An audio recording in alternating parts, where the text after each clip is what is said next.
Impian akak itulah nak pergi ke umrah. Tapi akak kan susah. Tapi alhamdulillah akak dijemput. Akak bersyukur sangat.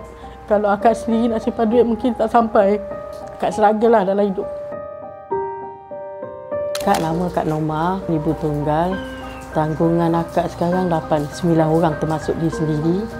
Akak sekarang buat perniagaan kecil-kecilan macam nasi lemak. Sebab akak pun tanggungan ramai.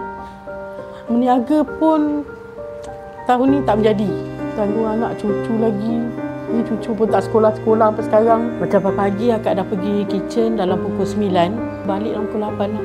So apa yang ada macam lauk dekat kitchen tu yang ada, akak masak untuk makan dekat rumah. Ada makan, ada. Tak ada makan, tak ada. Adalah pernah minta beras 5 kilo. Pun macam-macam cakap. Itulah mak akak tengah hazard kan. Dia dah masuk hospital 2 kali dah. Yang kali ketiga ni abang cakap better balik lah. Tak kaya macam orang lain pun tak apa. Janji cukup makan, cukup pakai anak-anak. Akak rasa kalau akak sendiri nak pergi umrah, tak dapat akak rasa. Terima kasih ikhlas.com. Kalau akak sampai ke sana, akak ingin doakan untuk diri akak sendiri. Sihatkan tubuh badan. Untuk anak-anak, untuk kesihatan mak. Moga Allah makbulkanlah semua permintaan akak tu.